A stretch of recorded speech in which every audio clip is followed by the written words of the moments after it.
सोने जैसी मिट्टी बनाने के लिए हमने यहाँ नीम की पत्तियाँ सूखी हुई ले रखी हैं और कुछ सड़ा हुआ अनाज ले रखा है जो कि मैंने मिक्सी में पीसा है। और किचन कंपोस्ट जो हमारे घर का कूड़ा होता है उसको सबको सूखा है, बिल्कुल सूखा हुआ ये बिल्कुल अनाज है, उसे मैंने आपके सामने पीस दिया। हेलो फ्रेंड, कैसे हैं आप लोग। तो मेरे यूट्यूब चैनल में आपका स्वागत है, बहुत बहुत स्वागत है। विंटर आ गया है, विंटर का टाइम आ गया है। तो सर्दियों में हम लोग अपने जैसे प्लांट के लिए परेशान रहते हैं। प्लांट हम लोग अपने गमले में मिट्टी ही परफेक्ट बनाएंगे तो सर्दियां क्या, गर्मी क्या, बरसात क्या, सब चीजें फेल हैं, सारे मौसम फेल हैं अगर हमने अपनी मिट्टी सोने जैसी बनाई। तो ये फ्रेंड, मैं आज इतना ढेर सारा सामान लेके बैठी हूँ आपके पास सोने जैसी मिट्टी दिखाने के लिए। तो सोने जैसी हम लोग की जो बंद ही ना हो, फ्रूट्स आने बंद ही ना हो, ओला गिरे चाहे कुछ गिरे, हम लोग की मिट्टी परफेक्ट है तो हम लोग की कोई भी पौधों में फूल आने से बिल्कुल नहीं रोक सकता। तो फ्रेंड, मैंने इसके लिए मैं आपको कितने आइटम बताऊं, गिन के चलिए बता देती हूँ। 1 2 3 4 5 6 7 8 9 10, मतलब 10 या 12 चीजों को लेके मैं ऐसे बैठी हूँ और मैंने सारी चीजें आपको मिक्स करके दिखानी है। जो हम लोग की मिट्टी बिल्कुल जो सर्दियों में जम जाती है, पत्थर जैसी मिट्टी हो जाती है, जो हम लोग को गुड़ाई करनी पड़ती है, उसके बाद भी कुछ दिनों बाद ओस पड़ती है तो उससे हमारी मिट्टी फिर जम जाती है।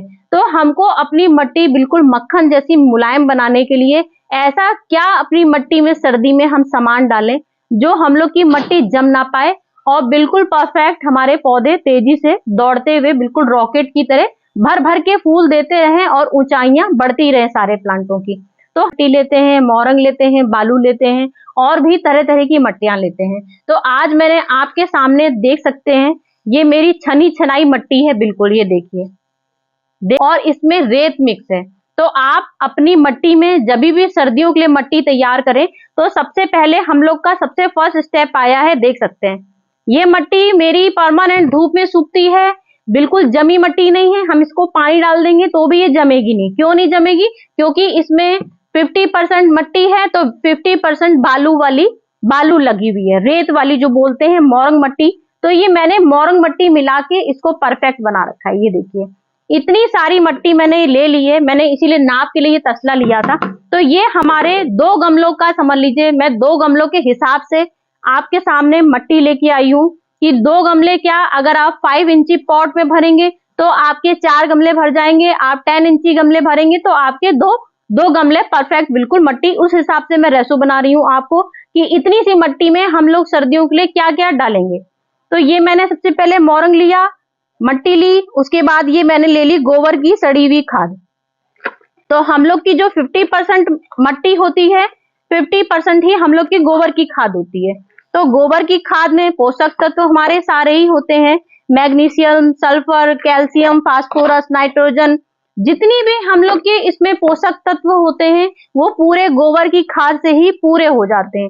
लेकिन अब हम लोग उपजाऊ थोड़ी सी और मिट्टी बनाते हैं जिससे कि हम लोग के पौधों में बहुत खूबसूरत सी चमक आती है, बहुत खूबसूरत सी ग्रोथ आती है। तो उसके लिए हम लोग गोबर की खाद में और खाद भी मिलाते हैं। बढ़ाने के लिए कुछ ना कुछ उसमें मिलाना ही पड़ता है। कैल्शियम के लिए हम लोग क्या क्या यूज करते हैं, तो गोबर की खाद जो हम लोग की होती है वो परफेक्ट होती है। अब ये मैंने गोबर की खाद इसमें इतनी सारी मिला दी, तो आपने देखी मैंने मिट्टी कितनी मिलाई और मैंने कितना गोबर मिलाया। ये हमने समझ लीजिए पूरी 50-50% हमने ले ली है। गोबर की खाद 50% हमने मिट्टी ली और मिट्टी में हमने रेत मिलाई। तो ये हमारी इतनी चीज हमारी तैयार हो गई है। अब हमको क्या करना है, मैं आपको सर्दियों की मिट्टी बनाना बता रही हूँ। तो ये मेरी है सरसों की खली, आप देख सकते हैं ये सरसों की खली है। अब ये देखिए, मैंने इसीलिए नाप के लिए पूरा ये कटोरा ले रखा है। इतनी सारी मिट्टी में आपको पूरी 1 कटोरी सरसों की खली देनी है। सर्दियों में सरसों की खली सबसे बेस्ट खाद होती है जो हम लोग के पौधों में बिल्कुल इतनी तेजी से ग्रोथ बढ़ाती है, जो फूलों में चमक लाती है और जो मिट्टी हम लोग की उपजाऊ बनाती है, तो वो सरसों की खली होती है। तो ये हमने 1 कटोरी सरसों की खली मिला ली, 1 कटोरी। तो ये मेरा पिसा हुआ अनाज है, जैसे कि मेरी और वीडियो में देखते हैं। मैंने इसमें चने की दाल मिलाई है, आप चने की जगह बेसन भी यूज कर सकते हैं। मैंने इसमें चावल पीसा हुआ है, चावल पीसा है। मैंने इसमें दलिया पीसा है, दलिया की जगह आप गेहूं भी पीस सकते हैं। और मैंने इसमें मसूर की दाल भी मिलाई है और मैंने इसमें अरहर तुरड़ की दाल भी मिलाई है। तो ये मेरी 8-10 दालें मेरी इसमें मिक्स हैं, जिसका मैंने पूरा पेस्ट बना के मैं डब्बों में भर भर के रखती हूँ। और ये ग्रोथ बढ़ने के लिए ही मैंने दवाई बना रखी है सर्दियों की। तो ये भी हम लोग को परफेक्ट पूरी एक डब्बा पूरा समझ लीजिए। ये देखिए, तो ये मेरा नाप सरसों की खली से भी थोड़ा ज्यादा है। सरसों की खली काफी गर्म होती है और हमारे पौधों की बहुत अच्छी ग्रोथ होती है।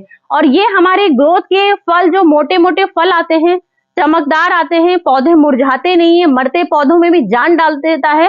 तो ये मैंने अनाज लिया है पूरा 1 कटोरी, पूरा 1 कटोरी मैंने इसमें अनाज मिला लिया है। क्योंकि आप जानते हैं सर्दियों में हम लोग की मिट्टी काफी नमी होती है और हम लोग पानी बहुत सोच समझ के हम लोग को डालना पड़ता है।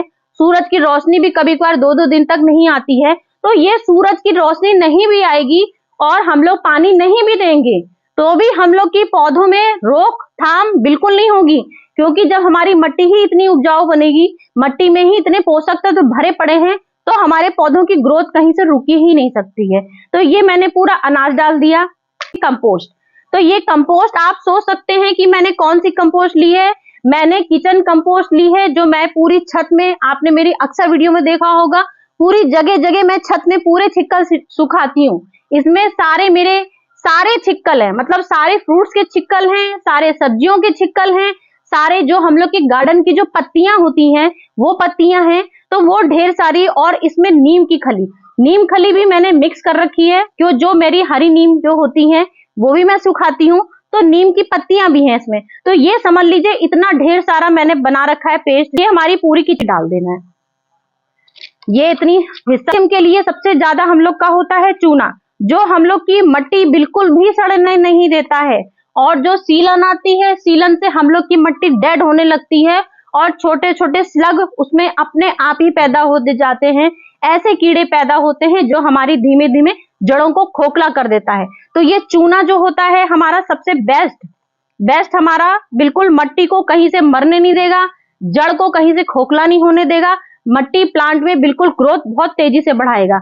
तो ये हमको चूना देख सकते हैं, मैंने इतना ही नाप लिया था, पूरा मेरा इतना ही नाप है, ये चूने का ले लिया है। चूना आप थोड़ा इस कटोरी में समझ लीजिए 3 चम्मच चूना लेंगे। ये जैसे मैंने भर भर कटोरी डाली है, तो ये कटोरी आधी कटोरी चूना डालेंगे। क्योंकि फिर हम लोग की आती है हल्दी, जो हम लोग की मिट्टी सोना जैसी बनाती है, उपजाऊ मिट्टी बनाती है, सारे पौधों में ग्रोथ लाती है, चमक लाती है, पत्तियों में ग्रीनिश लाती है, पत्तियों को बढ़ाने का काम करती है, फूल फल बहुत खूबसूरत बनते हैं, कहीं से भी डेड मिट्टी होने नहीं देती, कोई कीटाणु चींटी कोई भी पैदा नहीं हो पाता है। उसके काम के लिए ये हल्दी मैंने 1 चम्मच 2 चम्मच, इतनी मिट्टी में हमें 2 चम्मच हल्दी डाल देनी है। तो ये 2 चम्मच मैंने हल्दी डाल दी है। अब आई बारी, ये है गेरू आपने सुना ही होगा कि जो हम लोग पहले अपने गमलों में पुताई करते थे, उसके लिए गेरू यूज किया जाता था। तो ये गेरू हमारी मिट्टी में भी समझ लीजिए बिल्कुल 100% मिट्टी उपजाऊ बना देता है। बिल्कुल कहीं से भी मिट्टी जो हम लोग की जमनी शुरू हो जाती है, जरा जरा सी परत आ जाती है, हल्के से ऊपर व्हाइट फंगस आने लगता है। कभी भी आप देखिएगा, आप अगर 4-5 दिन गुड़ाई नहीं करेंगे, 5 दिन बाद अपने गमलों में आप देखिएगा हल्की हल्की काई जम जाती है, हरी हरी, और कहीं कहीं व्हाइट वाला फंगस जम जाता है। तो ये गेरू हम लोग को सिर्फ उसी के लिए काम करना है, क्योंकि सर्दी में अक्सर फंगस का शिकार मिट्टी होती है।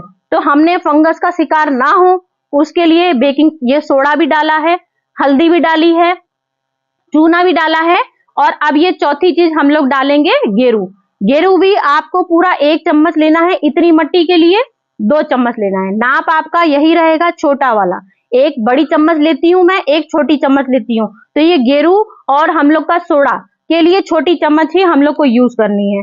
ये मैंने इतना सामान डाल दिया है। तो अब हम लोग की ये उपजाऊ मिट्टी, कोई कहेगा कि हम लोग के जो पौधों की इतनी ग्रोथ आएगी उसमें कहीं से रोक सकता है कि हम लोग के फूलों में चमक नहीं आएगी, हम लोग की कलियां गिरने लगेंगी, फूल आएंगे ही नहीं, वो मैं बात नहीं कर रही हूँ। नहीं तो कुछ लोग का सवाल यही होता है, मैम आपने कहा था सर्दी भर फूल आएंगे, तो सर्दी भर फूल उसमें आएंगे जिसमें फूलों का सीजन है। गुलाब, गेंदा, चमेली, चंपा, ये हमारे डल में गुलदाबदी, उन सब में भर भर के फूल आएंगे। और फलों में हमारे अनार भी आता है, लेमन भी आता है, इस तरह के फूल जो फल आते हैं वो भी आते हैं। मिर्ची, टमाटर, जो हम लोग का सीजन है, मटर, इस समय मटर का सीजन है, चने का सीजन है, गोभी का सीजन है, शिमला मिर्च का सीजन है, तो वो सबके लिए ये मट्टी हमारी 100% उपजाऊ बन गई है। इसमें अब हम लोग के कीड़े हल्के फुल्के अगर ऊपर से आएंगे, उसके लिए आप स्प्रे कर सकते हैं, लेकिन मट्टी में हमारे कीड़े कहीं से नहीं आएंगे, क्योंकि हमने बिल्कुल 100% सोने जैसी उपजाऊ मट्टी बना दी है। और उसके लिए जो हम लोग की नमी आ जाती है, उसके लिए मैंने ये कोयला भी रखा है, देख सकते हैं। मैं कोयला सबसे लास्ट ऑप्शन मैंने ये कोयला रखा है, तो मैंने कोयला भी यहाँ पे फोड़ के रखा हुआ है। तो ये कोयला भी हम लोग को इस मट्टी में मिला देना है।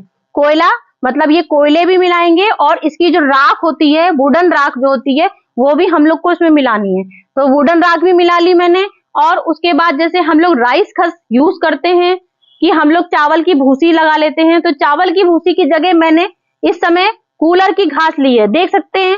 जो कूलर हम लोग का लग जाता है, कूलर हम लोग का इस समय कोई कूलर यूज नहीं करते हैं, सब लोग कूलर हटा देते हैं। तो जब कूलर के पंखे निकलते हैं, तो उसमें से जो झड़ती है, जो हल्की हल्की आयरन निकलता है, लोहा झड़ता है, तो ये मैंने लोहे की, इसमें हल्की हल्की लोहे की डस्ट भी ली है, और मैंने इसमें कूलर की घास भी ली है। तो ये भी हम लोग को कम से कम 2 मुट्ठी इसमें मिला देना है। ये देखिए, तो ये चावल की भूसी की जगह मैंने कूलर की घास भी इसमें मिला ली है, इसमें आयरन डस्ट भी है। तो ये मेरी पूरी 100% बिल्कुल मट्टी, परफेक्ट मट्टी तैयार होगी सर्दियों की। तो फ्रेंड, मैंने आपको पूरी सर्दियों की मट्टी कैसे बनाई की दिखाई। आप लोग अगर मेरी टिप्स फॉलो करेंगे, तो आप लोग के पौधे भी बहुत खूबसूरत निकलेंगे, बहुत अच्छी ग्रोथ होगी फ्रेंड। तो आज मेरी वीडियो कैसी आपको लगी मुझे बताइएगा फ्रेंड। फिर मैं नेक्स्ट आपके पास बहुत अच्छी टिप्स लेके आऊंगी। जैसे कि आप लोग बताते हैं कि मेरी टिप्स बिल्कुल यूनिक होती है, बहुत अच्छी आपको लगती है, तो आप लोग मेरी वीडियो में ऐसे ही प्यार बनाए रखिए। आप लोग के प्यार से ही मुझे लगता है कि मैं और अच्छी वीडियो आपको बना के दिखाऊं, और अच्छी अच्छी टिप्स दिखाऊं आपको। तो फ्रेंड, अपना प्यार मेरे पास ऐसे ही बना के रखिएगा। तो मैं चलती हूँ, फिर नेक्स्ट वीडियो में आऊंगी फ्रेंड। तो ओके फ्रेंड, बाय बाय।